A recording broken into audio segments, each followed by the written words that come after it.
logika informatika hari ini akan dilanjutkan masih mengenai natural deduction, tapi kita lanjutkan khususnya itu pembahasan dari the rule implies introduction, gitu ya.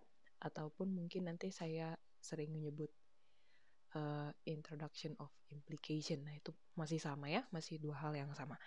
Jadi, untuk rule of implies introduction ini, kita tahu bahwa sebelumnya kita udah melihat dari modus tollens ya. Modus tollens itu kita bisa membuktikan bahwa P maka Q negasi P dapat dibuktikan negasi P.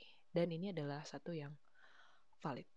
Nah, sekarang gimana kalau misalnya kita diberikan sequence sebagai berikut bahwa P kepada Q maka dapat dibuktikan negasi Q maka negasi P. Nah, di sini kayak ada apa sebutannya? Ada dua implikasi.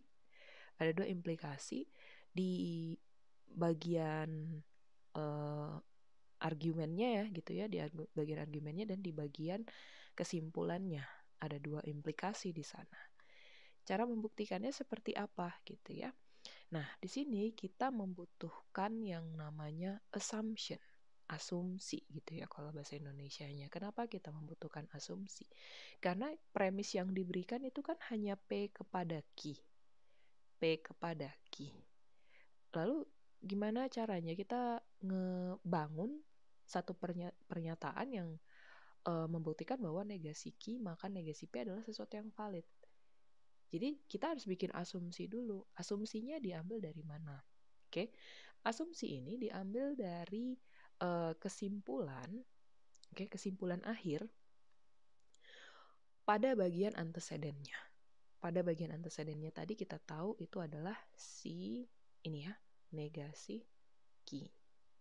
Oke, jadi ceritanya di assumption itu kita tuh bikin satu pembuktian lain lagi supaya dapat dibuktikan ini valid gitu ya. Negasi Q maka negasi P itu adalah valid. Nah, jadi ini dia ya, premisnya seperti biasa kita tuliskan di kalimat pertama, kemudian kita lanjut dengan membuat assumption, dan assumption ini harus dibuktikan benar. Gimana caranya? Kita boleh gunakan aturan manapun yang sudah kita pelajari sebelumnya. Silahkan menggunakan modus tollens, silahkan menggunakan disjunction gitu ya. Silakan juga menggunakan double negation ataupun double introduction, boleh.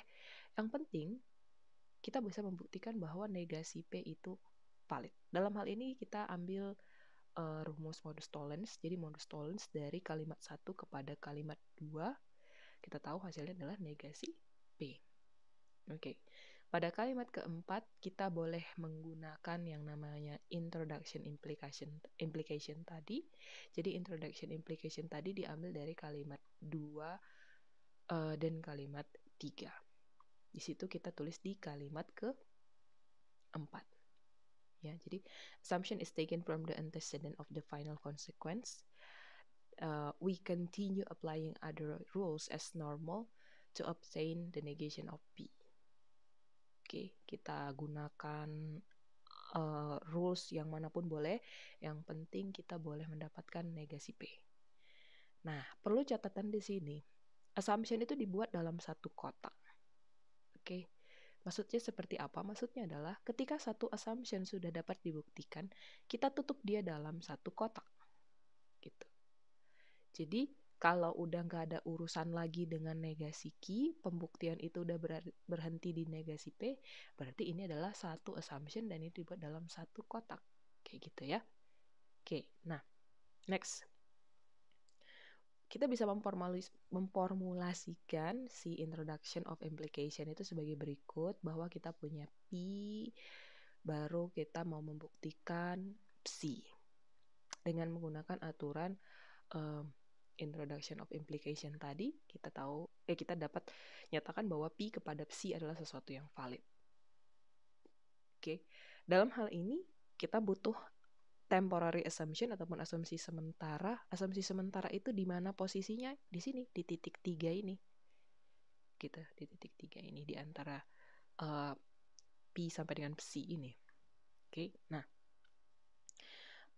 Proofs may nest boxes or open new boxes after all ones have been closed. Jadi di situ artinya bahwa pembuktiannya itu boleh berupa kotak-kotak yang saling bertumpuk ataupun kotak-kotak yang saling bersarang, oke, dan dia tetap terbuka, oke, sampai kotak yang lainnya itu ditutup gitu. Jadi kayak dia di dalam kotak lagi, di dalam kotak lagi gitu. Oke, sampai si assumption itu boleh terbukti benar baru kita tutup kotaknya. Gitu ya. Oke, mungkin ini ada satu contoh. Kita lihat di sana kita mau membuktikan sekuen negasi Q maka negasi P dapat dibuktikan bahwa P maka double negation key, ya, double negation of key. Jadi kita punya premis yang ini yang di sebelah kiri, kemudian ini sebagai konsekuen finalnya, tapi kita ambil bagian antecedennya untuk membentuk assumption terlebih dulu. Assumption ini akan membuktikan P maka double negation key. Ya, jadi seperti biasa untuk kalimat pertama dituliskan premis sebagai berikut. Dimulai di kalimat kedua kita akan membangun assumption. Jadi kita bisa tulis P sebagai assumption-nya. Lalu dilanjutkan dengan langkah-langkah yang dibutuhkan untuk membuktikan bahwa double negation dari key adalah valid. Dalam hal ini kita bisa menggunakan double negation pada P terlebih dulu supaya kita bisa gunakan modus tollens di kalimat 1 dan 3 supaya didapat double negation key. Nah, dari situ gunakan introduction of implication tadi didapatlah P maka double negation key. Dituliskan lagi ya di kalimat yang baru dia. Jangan lupa dibikin ininya juga penandanya dari mana datangnya gitu kan. Oke, dan ini membuktikan validitas dari sekuen yang tadi disebutkan ya, negasi key maka negasi P dapat dibuktikan P maka double negasi key. Oke, di sana sekali lagi ya, assumption itu harus dibuktikan, dan ketika sudah terbukti satu assumption, kita harus bikin dia dalam satu kotak. Gitu. Oke. Next. Pada selanjutnya bahwa logical formula yang valid yang dinotasikan dengan P ini, oke, dan dia ada di belakang tanda dapat dibuktikan gitu ya, itu kita sebut sebagai theorems, sebagai teorema. Nah, ini ada satu contoh yang menggunakan beberapa rules yang sudah diperkenalkan sebelumnya, dan contoh ini adalah suatu teorema dan kita mau lihat bagaimana pembuktiannya. Contoh dari 1.11, teorema yang mau kita buktikan adalah Q kepada R maka negasi Q kepada negasi P maka P kepada R. Oke. Ini kita gunakan yang namanya introduction of implication di sana. Kita gunakan introduction of implication dan ada beberapa kali ya di situ ya, ada pertama kita ngebuktiin yang di dalam kurung ini dulu dong, P kepada R ini. Baru kemudian nanti kita buktikan ke kurung yang di luarnya negasi Q kepada negasi P maka P kepada R. Baru kemudian kita buktikan lagi apa yang ada di luar dari tanda kurung ini, yaitu Q kepada R maka yang ini ya. Oke. Jadi kalau kayak gitu akan ada 3 assumption. Tahu dari mana? Kita kan gini, yang ini dulu kan, yang di dalam kurung ini dulu. Itu satu assumption, kemudian ini ke sini jadi satu assumption juga. Kelihatan nggak ya? Atau saya pakai pointer. Oke. So, ini adalah satu assumption. Kemudian yang ini ke sini adalah satu assumption. Baru dari yang ini ke yang sebelah sini itu juga satu assumption. Tapi kita harus buktikan dari dalam ya, bahwa P kepada R ini adalah sesuatu yang benar. Kita tuliskan dulu masing-masing assumption kita bahwa ada Q kepada R, baru ada negasi Q kepada negasi P, baru ada P. Oke, ingat bahwa assumption kita menuliskan dari antecedennya ya, dari antecedennya kita tuliskan. Nah, sekarang kita buktikan yang di dalamnya dulu nih, P kepada R. So, kita mulai dari P. Kita jalankan aturan sedemikian supaya didapatkan R.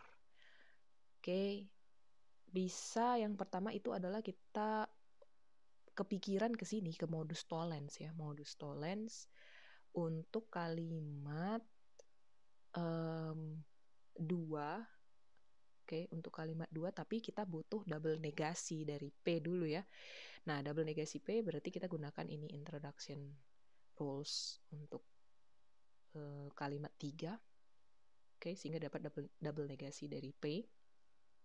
Selanjutnya lakukan modus tollens dari kalimat 2 kepada kalimat 4 didapat double negasi dari Q. Oke, double negasi dari Q ini diterjemahkan sama dengan Q, tapi harus dilakukan yang namanya aturan elimination. Double negation itu tadi, kita eliminasi dulu ya, di kalimat 5. Oke, sehingga kita dapatlah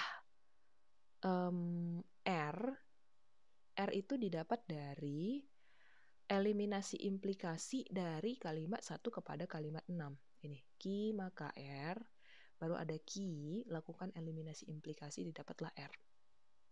Oke, dapat R. Oke, sudah terbukti kalau begitu untuk assumption yang pertama.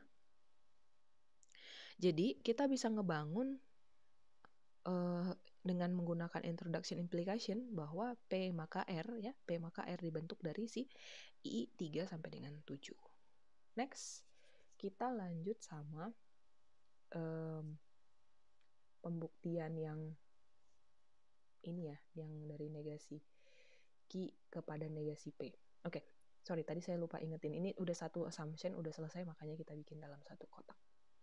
Next, kita ke sini, negasi Q maka negasi P dapat dibuktikan, bukan dapat dibuktikan sih, maka aja lah ya, maka P kepada R. Oke, itu berarti tinggal kasih aturan rules yang implication introduction aja ya. Implication introduction yang ini kan udah ada nih. Terus P kepada R udah ada. Berarti ya udah dilanjutkan dengan implication introduction tapi di kalimat 2 sampai dengan kalimat 8. Dapat nih. Oke, kalau gitu ini udah jadi satu assumption juga, kita masukin dalam kotak. Terakhir ini untuk Q kepada R lalu dibuktikan maka gitu ya, yang satu kesatuan ini ya udah lakukan lagi yang namanya introduction implication sehingga didapat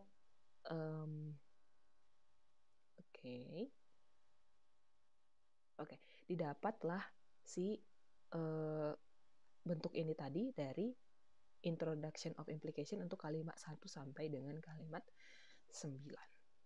Ini hasil akhirnya yang membuktikan bahwa sequence ini adalah sesuatu yang valid gitu ya, sequence ataupun teorema tadi ya kita nyebutnya teorema. Nah, struktur berikut ini adalah satu struktur pembuktian dari apa yang tadi kita lakukan itu di formula sebelumnya. Kan kita punya P kepada R ya, P kepada R dibuktikan, habis itu dibuktikan lagi negasi Q maka negasi P, baru dibuktikan yang ini gitu ya, jalannya kan P kepada R, habis itu kita keluar lagi ada Q kepada R, ini untuk boleh membuktikan negasi Q maka negasi P maka P maka R. Oke, dan ini adalah sesuatu yang valid. Nah, kalau gitu kita juga boleh gunakan aturan disjunction ya, disjunction implication, dan kita mau membuktikan valid atau tidaknya sequence yang berbentuk P dan Q maka R dapat dibuktikan bahwa P maka Q maka R. Oke, seperti biasa ini premis ya, kita tuliskan dia sebagai premis. Habis itu akan ada berapa assumption di sini? Tentu akan ada 2 ya, karena kan ini satu, ini lagi satu, Q kepada R. Tapi yang mau dibuktikan terlebih dulu adalah Q kepada R-nya ya. Tapi yang dituliskan pertama si assumption P, baru kita tuliskan assumption Q. Oke, so kita tulis premisnya ini dia. Assumption-nya tadi sudah disebutkan, ini assumption pertama P, assumption kedua adalah Q. Nah, kita mulai dari yang di dalam dulu, Q kepada R. Jadi,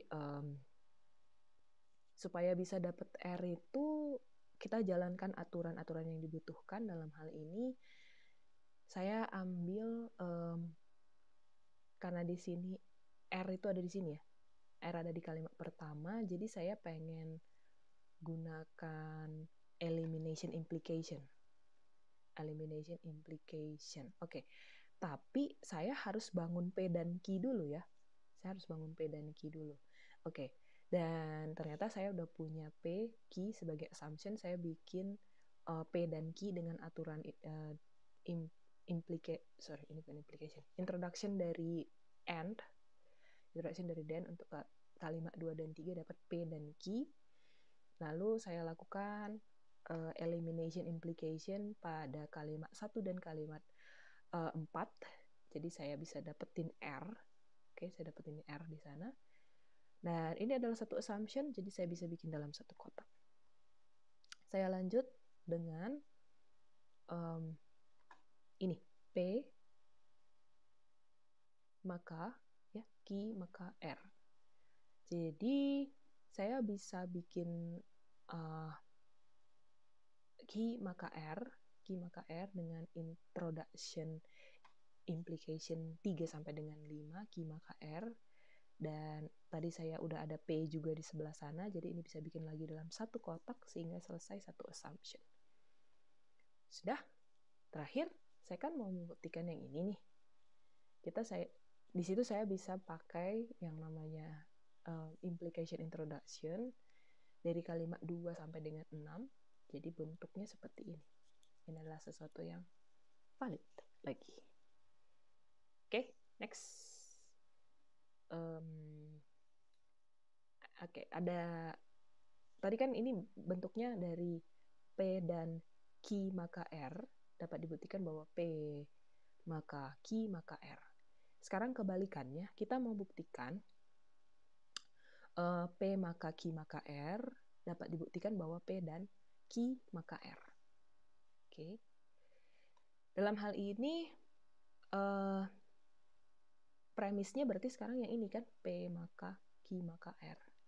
Terus assumption-nya itu jadi satu, assumption-nya satu, tapi dimulai dengan antecedent dari si final consequence-nya, yaitu si P dan Q. Oke, P dan Q. Nah, terus kita mau buktikan sedemikian supaya ketemu R. Gimana caranya? Ya, R ya. Oke, berarti saya harus dapetin R-nya dan kebetulan di kalimat pertama ada Q maka R. Saya harus bikin sedemikian supaya Q maka R itu bisa turun ke bawah supaya bisa saya dapetin R-nya. Oke, berarti saya harus punya Q, kan gitu. Kita harus punya Q, kebetulan saya ada ini, P dan Q. Kita buat eliminasi disjunction dari P dan Q ini, jadi saya bisa pisahin ada P, ada Q. P ini diambil dari E1, kalimat 2, ingat ya, kalau dan dilakukan eliminasi E1 itu berarti kita ngambil yang bagian kirinya, P-nya itu.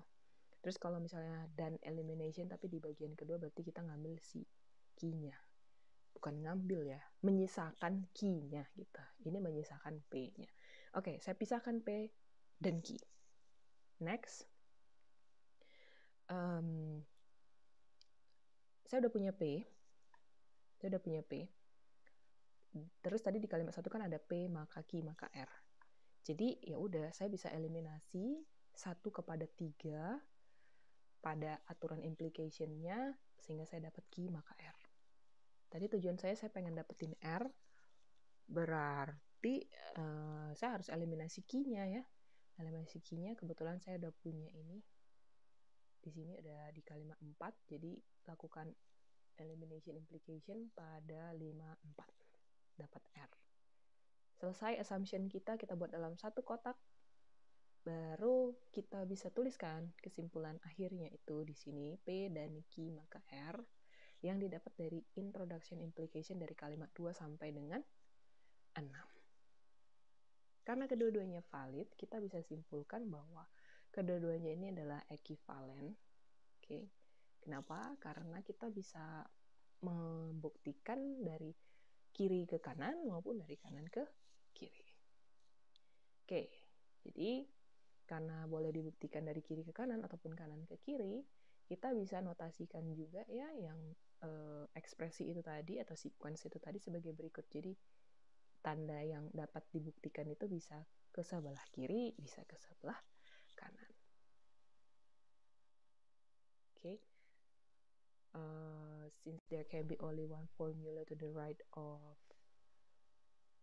conclusion gitu ya, we observe that each instance of this notation itu can only relate two formulas to each other. Hanya bisa menghubungkan kedua formula kalau kedua-duanya itu ekivalen. Kayaknya itu aja ya untuk pembahasan dari implication introduction. Oke, jadi ya demikian. Semoga pembahasannya boleh bermanfaat buat kalian semua dan atas perhatiannya saya ucapkan terima kasih.